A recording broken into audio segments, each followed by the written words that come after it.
In 2025, we saw crypto regulation take center stage globally, from the Genius Act in the US to Hong Kong's new stablecoin licensing regime and Singapore's maturing frameworks. The crypto economy is no longer a fringe experiment. It's becoming a regulated, institutionalized part of the financial system. Right, so with this evolution comes tension. Right? How do we preserve the decentralized ethos of cryptos while ensuring market stability and investor protection? Right? Can innovation thrive under increasing regulatory scrutiny? Today, we are joined by an exceptional group of thought leaders who work span across blockchain design, financial econometrics, venture capital, and policy advising. So I'm going to introduce the panel to you briefly, right before we start the opening question. Right, first, we have Professor Lin Tse-Chun, right, from the University of Hong Kong. Right, we heard his talk earlier this morning. He's a prolific scholar whose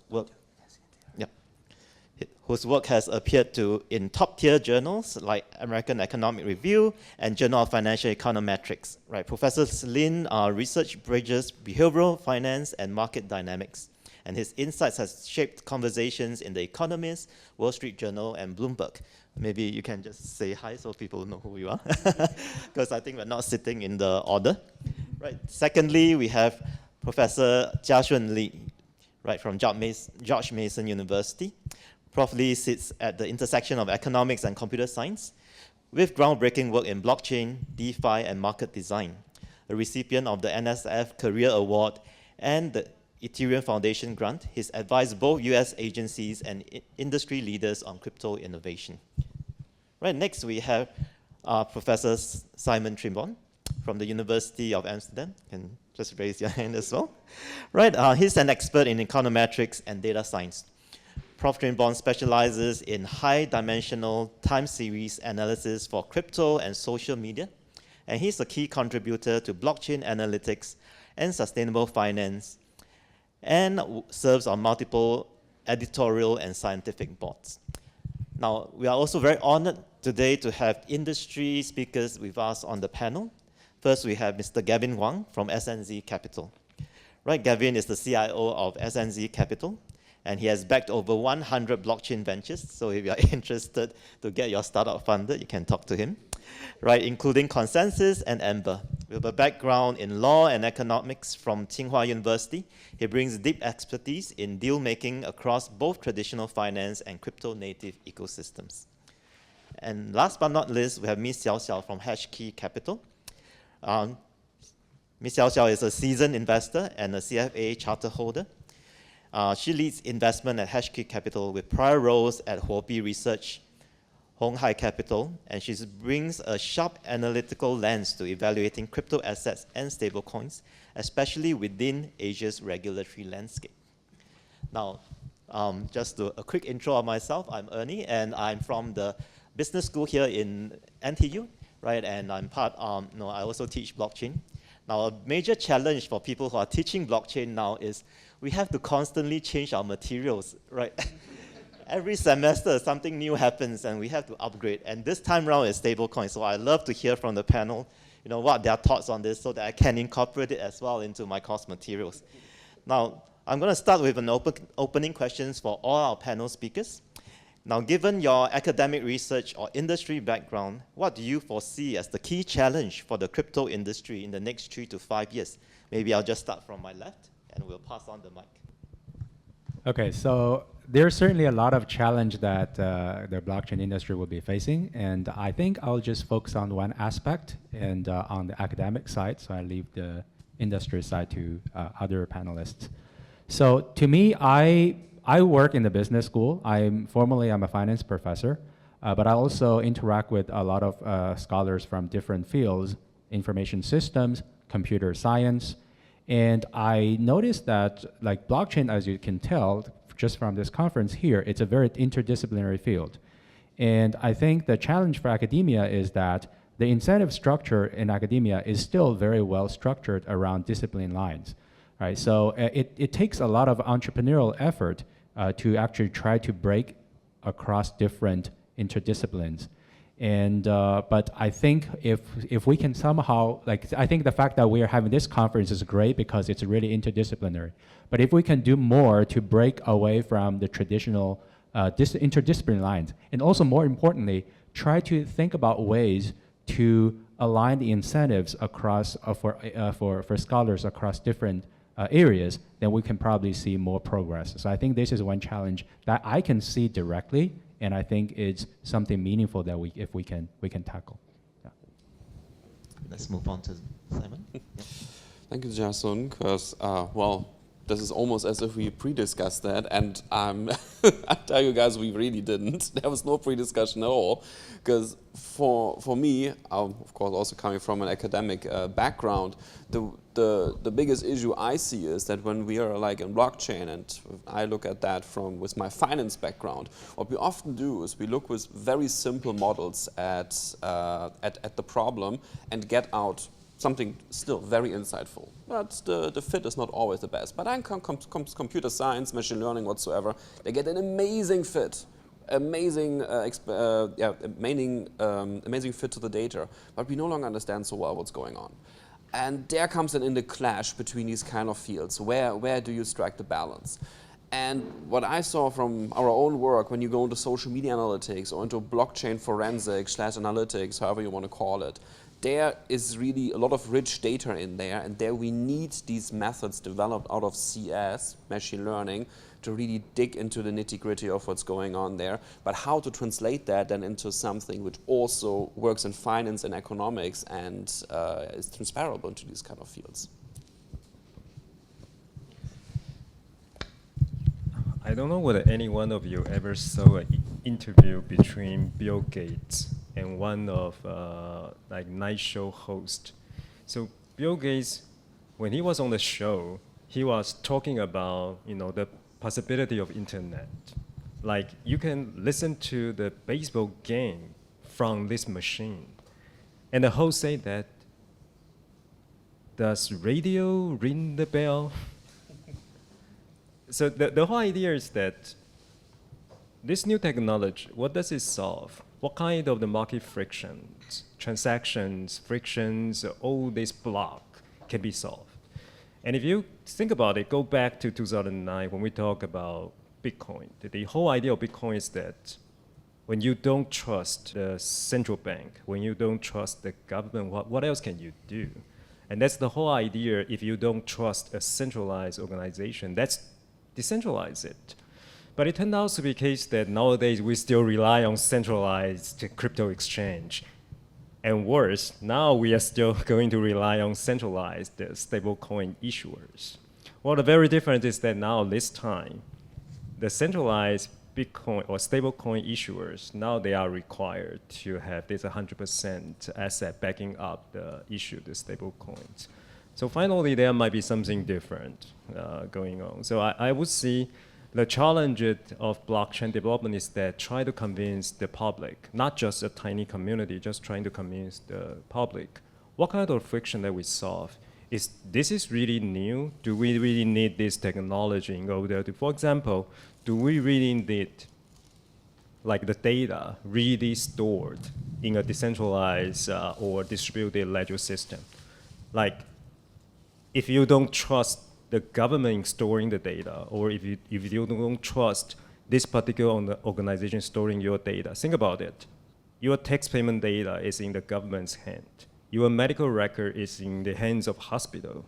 Are you going to ask exactly the same questions like, what if they, I actually have a liver cancer, but now they change it to, I don't know, lung cancer, and the doctor may operate in the wrong space?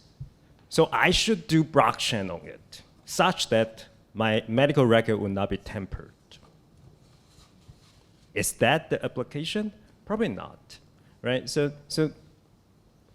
I'm attending the conference today, so I'm thinking that, what's the bottleneck and what else can we solve?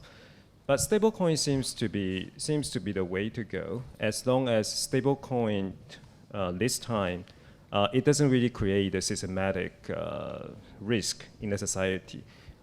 From the financial economist point of view, if there are multiple issuers of the stablecoins and they all buy, for example, federal bonds or U.S. treasuries to back it up, what if there is a run of a particular stablecoin, and when this stablecoin issuer is too big to fail? What would happen to the stability of the U.S. or any monetary authority, any financial system in every country who only has like several major stablecoin issuers? As long as one fails, there is going to create a systematic risk. What are we going to do with that? And is there any research that we can rely on? That's a big issue. Yeah, because today's topic is more about regulations. I will share some view about the challenging part of regulation. Everybody knows that the US is getting more and more friendly about the whole crypto finance or like blockchain technology.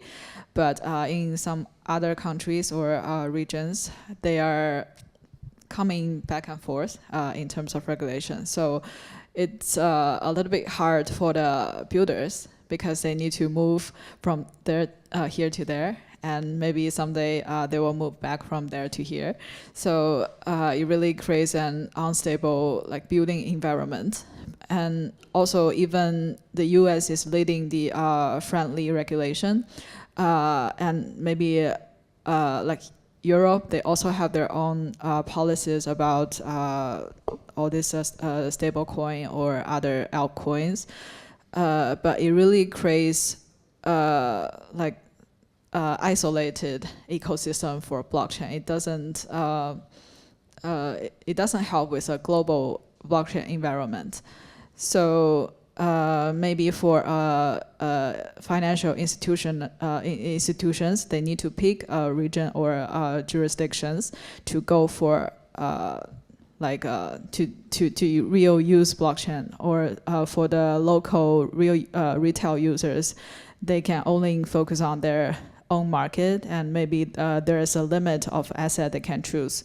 So I would say if the gap of different jurisdictions about their policies getting bigger and bigger, probably it will raise maybe new problem, or it will raise bigger challenges for both builders and users, or like adopters for blockchain and crypto. Yeah. So from my perspective, I would like to share like 3 questions like since like early this year that our team has been always thinking about. Right. The first one is about how crypto DGen can capture the value or like stay in the game once we come into this circle. Everyone that we see the mainstream adoption. Right? You're not expecting the mainstream guys, Wall Street guys, to play your rules. You need to adapt to your kind of way to join the game.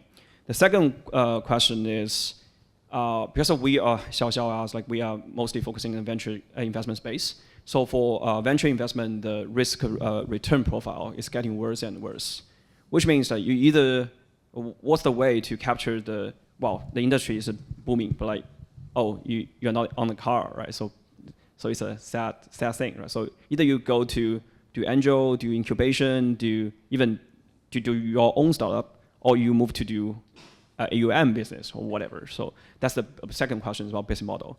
The last question is about US and non-US. So we are expecting US is going to be nuts, right? So from every perspective, like for non-US players, how you can stay in the game, how you can catch up with the trend and whatever. So those are the 3 questions we are thinking about. And also back to the question, focus on the challenge. It's also related to what role you are taking in the industry. So those are the 3 questions. And one more very big one for the entire industry I'm seeing is like, to be very honest, recently like ETH is pumping up, like BTC is like pumping up, but this cycle is fundamentally kind of spurred by the capital markets, by the liquidity. It's not spurred by real innovation and tech or whatever. So, and also even the participants, because I used to work for investment banking for 8 years before I joined crypto space.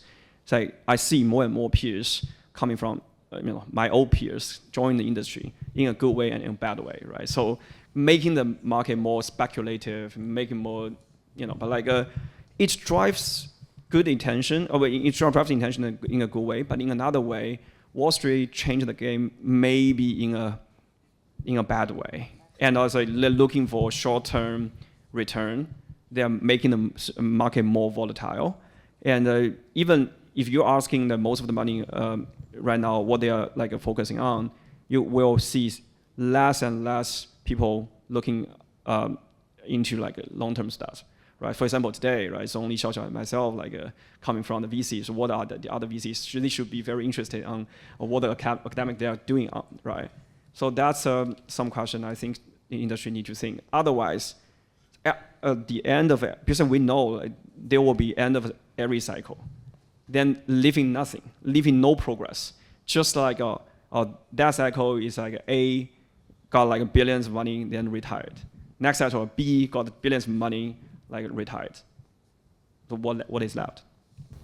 Thanks everyone for the very insightful opening thoughts as well. Although no universities have been talking about multidisciplinary for many years, right? This is now the time, right? Because in the crypto space, we need all sorts of knowledge areas to be able to do good research in the area, right? We can't just be, good econometricians or good finance people or good computer scientists anymore. We need to be multidisciplinary. So, but then academic research does point us to good directions on how are we going to navigate this landscape.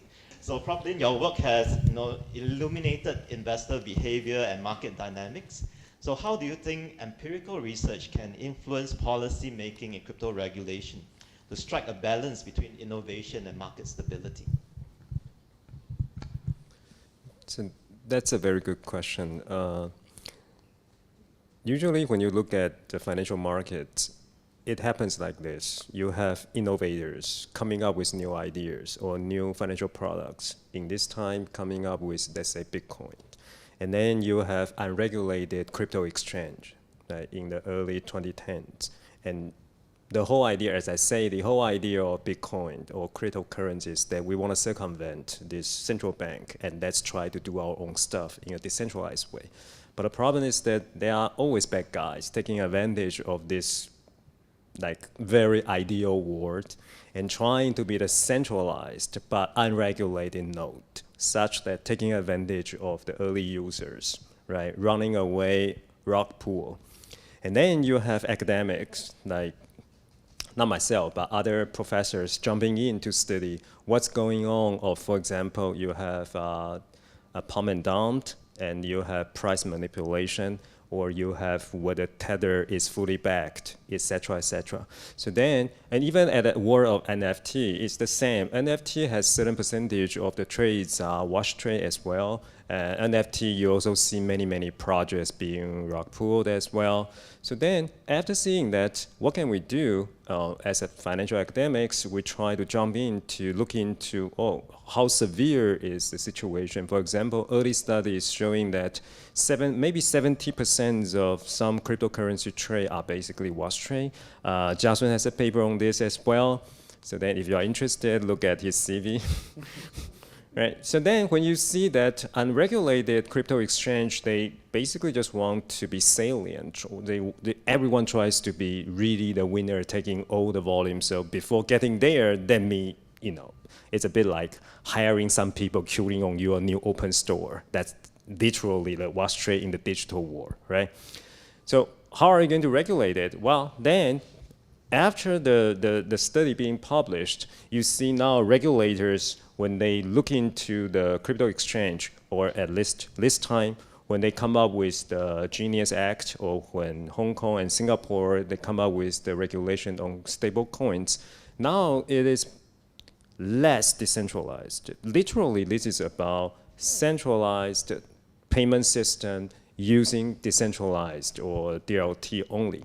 So the very idea of not trusting a centralized node is already gone. Right? Although the technology was invented to have this decentralized, almost like utopia world, but in reality, when it comes down to the earth, what most governments allowed would be a centralized system. At least that's in the way how stable coins would be pushed. But that's also like a good thing in a sense, because this will be the first time when the general public might be able to really get some benefit out of it. Imagine that in maybe just next year, you are going to pay only 0.1% of the transaction fee for payment. You don't have to worry like credit card company charging you super high interest rate because they have to charge the restaurants for 1.5% of the Visa Master fee. And so you see, once Genius Act was passed, Visa and Master stock price went down by 5%, which is not very surprising. And Visa themselves is also a key player jumping into the stablecoin as well, because they know once stablecoin is like very well circulated, their very fundamental business model would be severely damaged. So this is really the right time. Like I would say, starting from this year, I really see the potential of taking off of the blockchain in general public. Right, and definitely, there's a lot of opportunities to do research in this area with the abundant data that we have on blockchain, right? So next we have Prof. Lee, right? And Prof. Lee has worked a lot on mechanism design in blockchain as well, right? So, and how do you think this mechanism design principles that we can take from theory actually be applied to create more robust DeFi ecosystems, right? Particularly under liquidity and governance risks. Okay, yeah, so just because this is a very interdisciplinary crowd, so I would just like first try to explain mechanism design just using my own words, or maybe using more maybe engineering kind of parlance. The way I view mechanism design is that we would like to, basically it's a constraint optimization problem mathematically, right? So the objective is to maximize either social welfare or maximum the total revenue, right? And you can come up with also any other objectives, but there is a goal that you try to maximize. But then in order to maximize them, you face a lot of constraint. If there's no constraint, then optimization problem is always easy. Most importantly, in mechanism design, the constraint is so-called incentive compatibility constraint, because like you just cannot trust people to do what you ask them to do. You have to give them the proper stick and carrot in order for it to incentivize and motivate them to do what you actually want them to do, right? So, and I think a lot of the difficulty in theoretically, right, there are actually a lot of impossibility results in mechanism design. Just like a lot of things, a lot of beautiful things, just doesn't work. Why? Because if you just take the lens from a constraint optimization problem, we know why, because there are too many constraints. If you have a lot of people, right, and you say, okay, I want you to do this, and also I don't want, people cannot collude, so you can just write down a whole list of constraints. And when you have so many constraints, it's very natural to expect that mechanism, like efficient mechanism, is difficult to achieve. So here comes, like, I think, I want to just say two things to your question.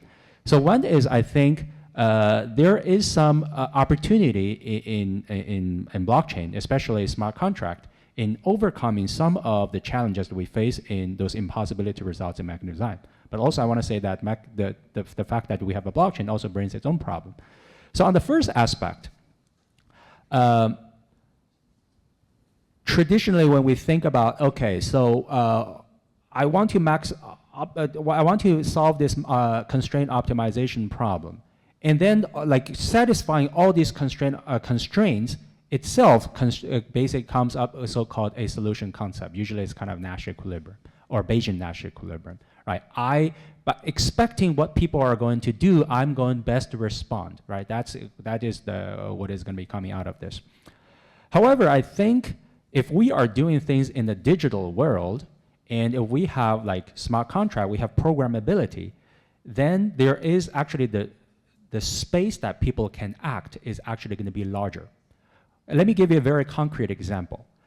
Think about the traditional financial market. We are all familiar with what a limit order is.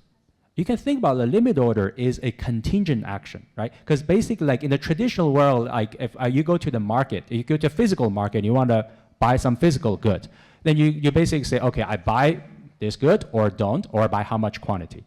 But in the digital world, you can actually submit limit orders. That means that if the price is high, I buy a certain amount. If the price is low, I buy another amount. And when you submit those orders, you don't know what the realized price is, but you can really submit a whole set of contingent actions. And actually, this is a way you can see about this contingency actually allows a lot of things to be possible. The most famous example is those, like, for example, Grossman has very old papers in the 1970s talking about how he basically using those tools to show how efficient market can actually, to a certain extent, be achieved. Now, if you think about what a smart contract is, you can potentially do, right? I'm not saying that, like, in practice it's easy to implement, but I think at least there's a theoretical possibility is that, well, I can now submit, you can call it intent, right? I don't fully specify what exactly I'm going to do, but I'm going to specify all contingent actions based on what other people are going to do.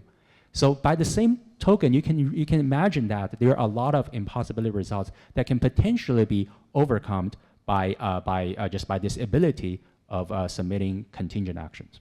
Right? So this is one aspect of it.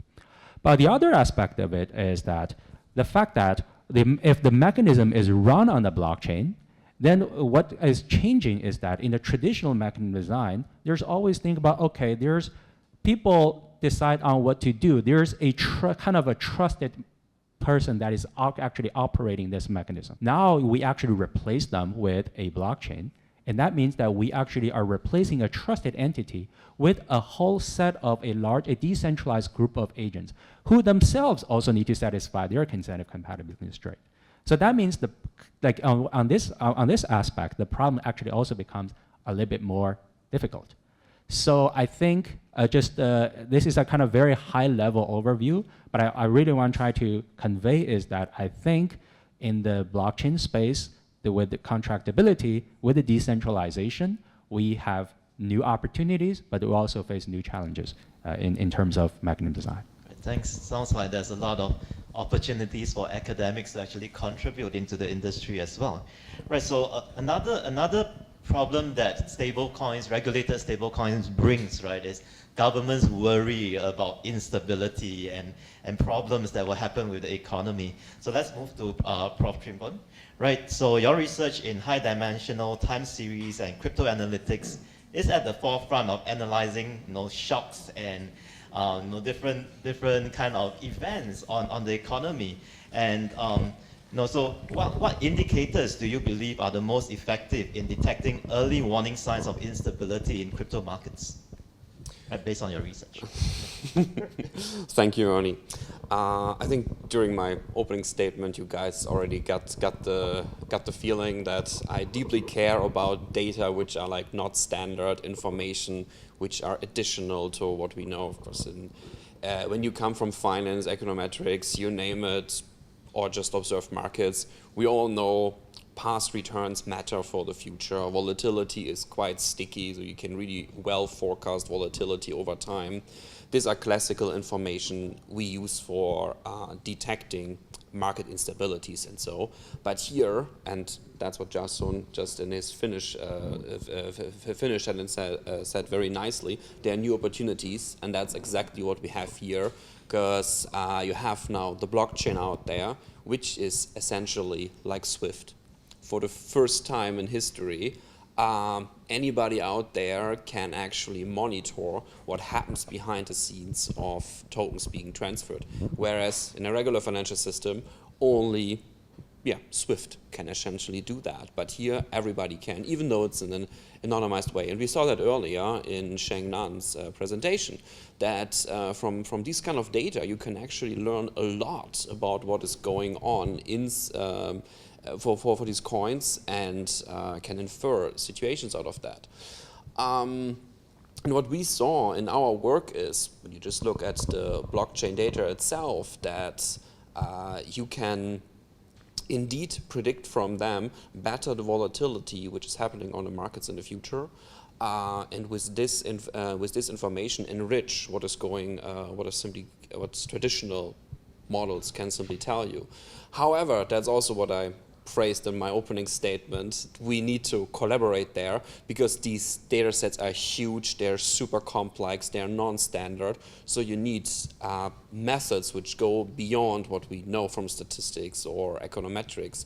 We need simply these more modern methodologies like graph neural networks, which are designed to analyze these kind of metrics to take out factors in the end, which summarize these super complex constructs into a couple of numbers, which then translate over into market predictability. And that actually works.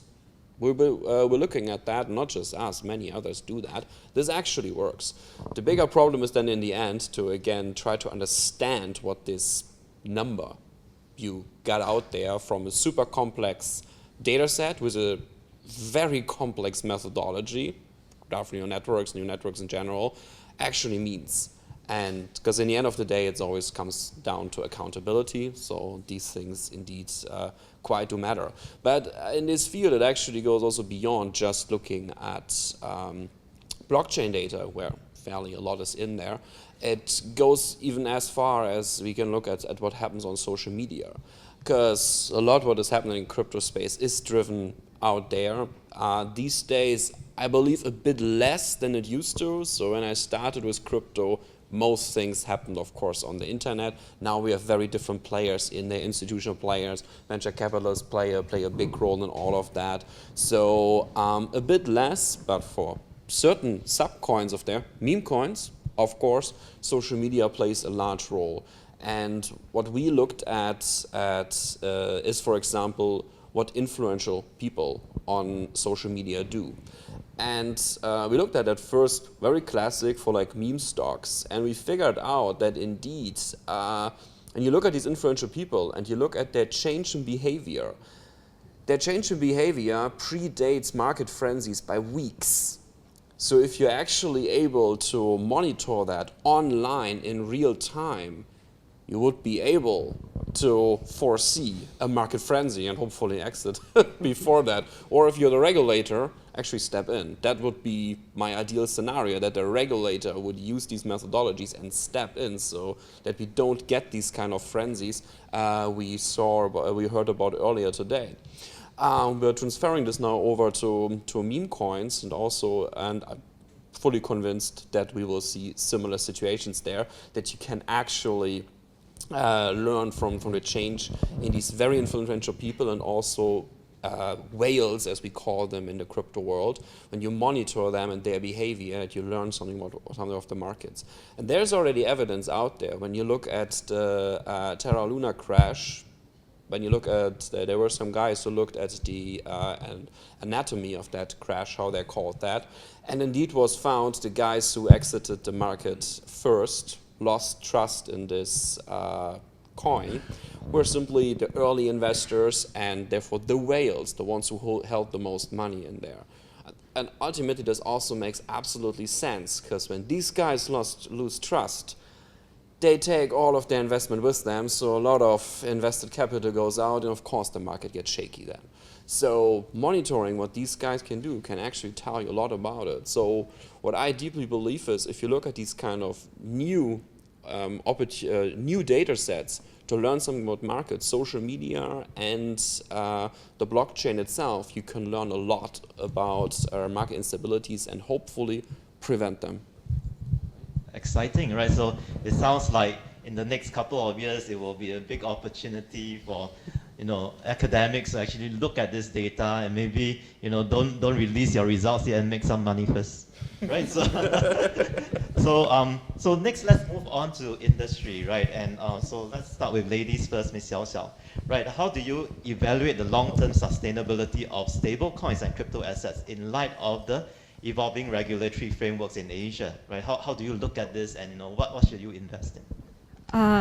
In Asia, well, first of all, apparently the regulation is getting more and more positive. So I suppose the stablecoin ones, at least the stablecoin applications, they should be now sustainable.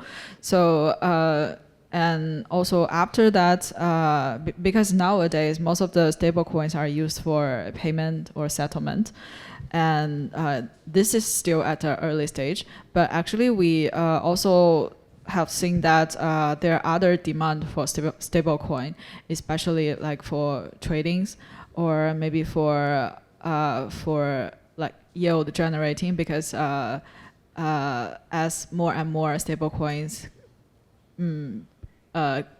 tokenized on chain, so maybe they need somewhere to generate yield, for example, like T-bills or other RWA asset. So we actually see a big trend. Well, stablecoin is the first trend, and after that we saw another trend of RWA.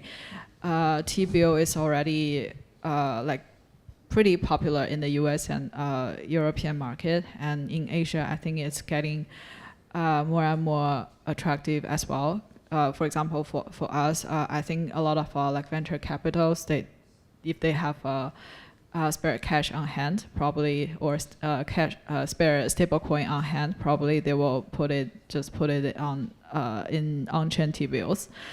It's quite safe and also generating a stable yield. And on the other hand, the trading side is also like very big in Asia, because you know, in some countries like Japan or Korea, like the retail users are just crazy about crypto, especially those altcoin, because they think crypto assets or crypto Web3 applications are really changing their world or changing their life. So in this application-driven market, they're actually like very convenient for using stablecoin as a trading basis of trading pair. So probably once the stablecoin is getting more and more adopted, the trading volume of the whole Asian market will increase to another level as well. So sounds like these stablecoin regulations are going to really bring in a lot of interest, not just in stable coins, but in the entire industry, right? In the entire DeFi space. So that's very exciting to hear, right? Now let's move on to Gavin, right? So having backed so many blockchain ventures, but now we see like a shift, right? Because governments are now backing these regulated stable coins, and these are centralized stable coins as well. So in the investment space, do you see investor appetite actually shifting as well? Right? Are they shifting towards regulated versus unregulated crypto projects? And how do you expect this to shape the next wave of innovation? Thanks for the question. I think it's a good but like a very big question, right? So I will divide it maybe to several parts. The first one is about how to kind of define regulated projects or unregulated projects. Actually, there are maybe another category means like it's not regulated. It's like actually it's not relevant to regulation, right? Lots of applications don't need regulation anyway. So from our perspective, because since day one, because my entire career was in fintech space, I listed roughly 10 fintech companies in Nasdaq and NYSE in Hong Kong Exchange, covering all the niche sectors. So when Xiao and I, we worked lots of fintech deals previously as well. It's more equity deal. So back then, actually one of the theses for us is like we see crypto blockchain as crypto as an alternative digital asset as an alternative asset class. The penetration will pick up, the wallet share will pick up. So we're just investing into like fintech infra. So like to so it's the equity company. So like you can consider it's like something similar to exchange, insurance, so whatever. So in that sense, historically there are investors looking into the space, so into investing into the regulated player projects, etc. But back to the question, so given the recent mainstream adoption, we definitely see there are a huge shift to focus more on the so-called regulated projects or regulated markets, right? Binance is a good business, Coinbase is a good business too, but like definitely more investors may lean towards like investing in Coinbase instead of like Binance. But on the other hand, definitely most of investors didn't have chance to invest in Binance anyway, right? So, and also back to the reason is partially because investor appetites are shifting. Like existing investors are shifting their risk appetite. As mentioned, like so, for example, VC's risk rewards profile getting worse. previously you enjoy like like a liquidity premium. Once the token got, let's say you got certain liquidity, you got your principal money back, then you just have free ride on the speculation or whatever. So, but now, if you got the projects onto Binance, you got 1 year lockup, like 3 year vesting. So, but we know, like even for cornerstone company, you got 6 months like a lockup, like what, like you get everything unlocked at the same shot.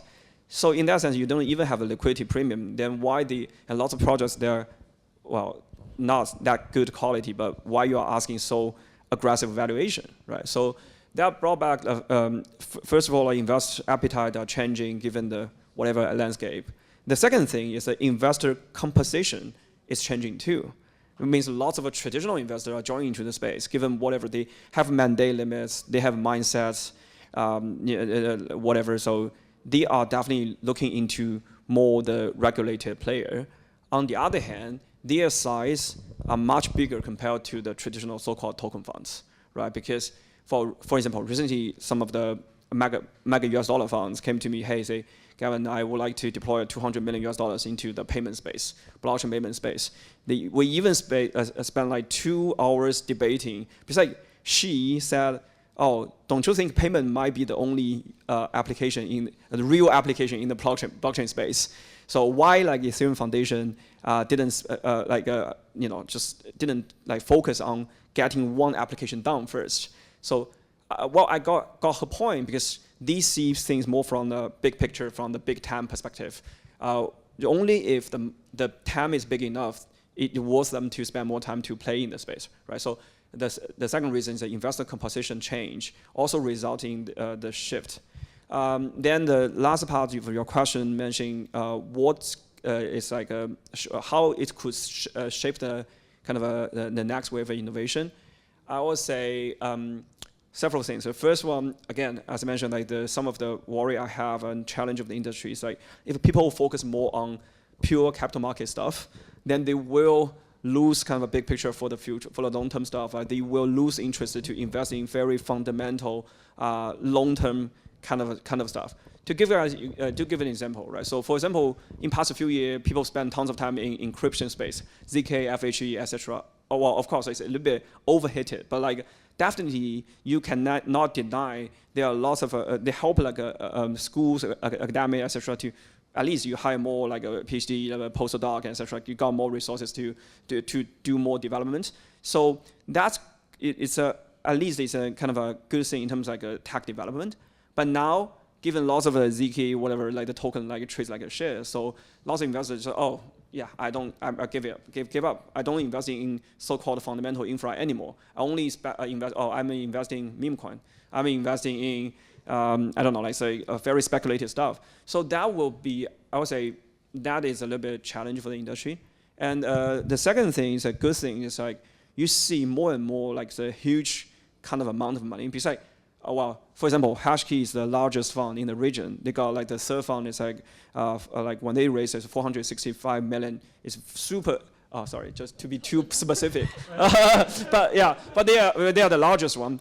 But like if you compare to like a Sequoia, like like or the other funds, they are much. It's another level, right? But recently you will say, oh, last cycle Sequoia got hammered by FTX deal. Like they got like criticized by everyone. But like recently they're about to invest in another regulated exchange. Will be the second to like a Coinbase in the States. So you will see lots of these kind of big guys they're coming back.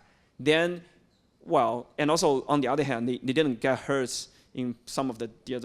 I don't want to say, but it's not. I don't mean they are dumb money. I mean, but they have a large pocket and they are willing to deploy, or they even have the pressure to deploy. They are worried they're missing out something. They may give like a startup more opportunity, right? It's similar. The same thing happening in the AI space, right? You can see lots of founders very easy to get money, to raise money, or like to get at a very high, kind of a ridiculous valuation.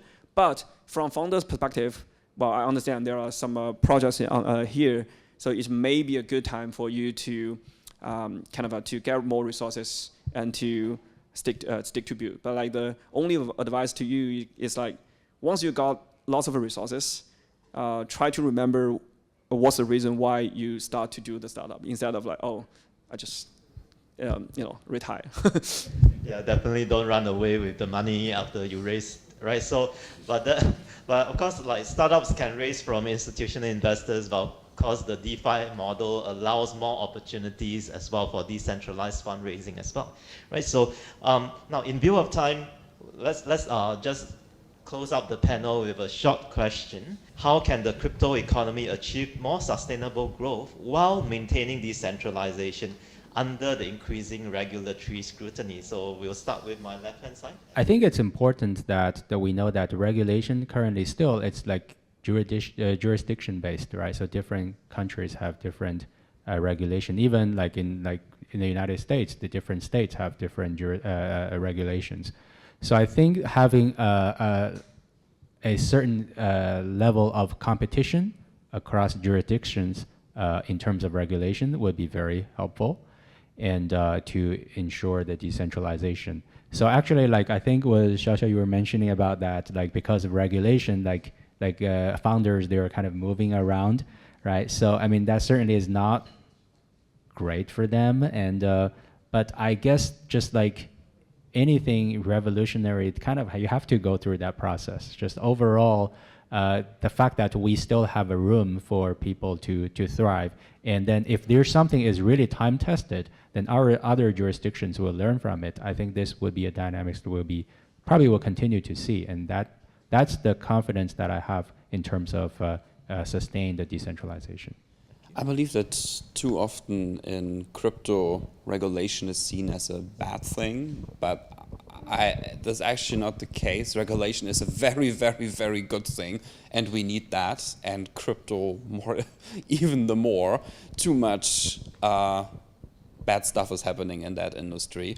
So I actually think that the industry will be way more sustainable because the regulator is now stepping in and is gonna regulate things. And with this, setting the playbook, setting the ground rules, and with that, and then also a new kind of people, investors, can actually enter the markets because now they will be way more protected than before. This, of course, will harm a little bit the side of the decentralization. I fully see that happening. However, I'm pretty sure that there are so many smart guys out there. They will find ways how to strike a nice balance. And then the end of the day, it is always about striking a balance between things, right, for a sustainable system. So I'm very bullish about the regulator stepping in now more and more, and deeply believe that this will help sustain this industry. Just to summarize the two gentlemen. So I'm also fully support for regulation because in the last 15, 20 years, what we see is from trustless to not trusting at all to the blockchain without regulation. So then different government can impose different level of regulation. Then entrepreneurs, capital, they can shop around. So with a regulation competition. What's more important is to avoid regulatory uncertainty. Like think about 10 years ago, you don't even know whether Bitcoin is a commodity or not until it is declared unilaterally by the CFTC as a commodity. Then you know it falls into this particular act. Then you know you have to do a KYC and AML. Now, the same for the stablecoin. The reason why we are excited this particular year is that the regulatory uncertainty is finally reduced, such that we know what are we going to do in this domain. If you want to go slightly lighter regulation, you can go to the United States, picking up a state that is less regulated and then issuing your stablecoin there. If you want to just do mobile payment, international payment, you can come to Hong Kong, come to Singapore, because the rule is much stricter and clear, so you can just do that, right? So that's the regulatory uncertainty being mitigated such that the games can finally start at a leveling playing field. Yeah, I think there are two sides of this question. Decentralized one, actually, I think some of the business logic, or maybe at the blockchain network level or at the application protocol level, it can stay as decentralized. For example, the blockchain network can be run by decentralized validators, or the DeFi protocol, they have like a a decentralized governance mechanism. At this level, everything can stay as a decentralized, but as long as the platform is touching money, I mean touching like fiat money, or they're doing on off-ramp, they're connecting the DeFi world and traditional world, they should be licensed, or there should be regulation for that, because in finance industry, actually by nature it needs regulation. Regulation is the consensus in finance world. So even there are like strict policies or maybe more friendly policies, at least we need the rules to follow. Yeah, so from my perspective, first of all, I would like to echo everyone. I say I'm pro to a regulation, because like regulation provides a clarity and like a certainty. So it will help, like in the long run, help the industry. And secondly, regarding decentralization, well, it might be a little bit personal view, but like even talking about democracy, it's like a spectrum, right? So it's here and here. I'm always in the middle. So even for democracy, I'm a kind of a pro to elite like democracy or delegated democracy instead of like, you know, pure democracy. So in that sense, I don't believe like decentralized, I mean like to the extreme is the best solution in the end. And also like lots of things like investor protection, say KYC, KYP is very, very important. So I don't, that's the kind of two, like the 30 seconds ideas. Like the rest I would say is more about the details to kind of correct the balance between this. I think just like for that challenge, it's also very important that like we have conferences like this, and because I think it's very important for academia and industry to talk, and also being able to use our research to inform regulators. I think the U.S. It's not doing very well.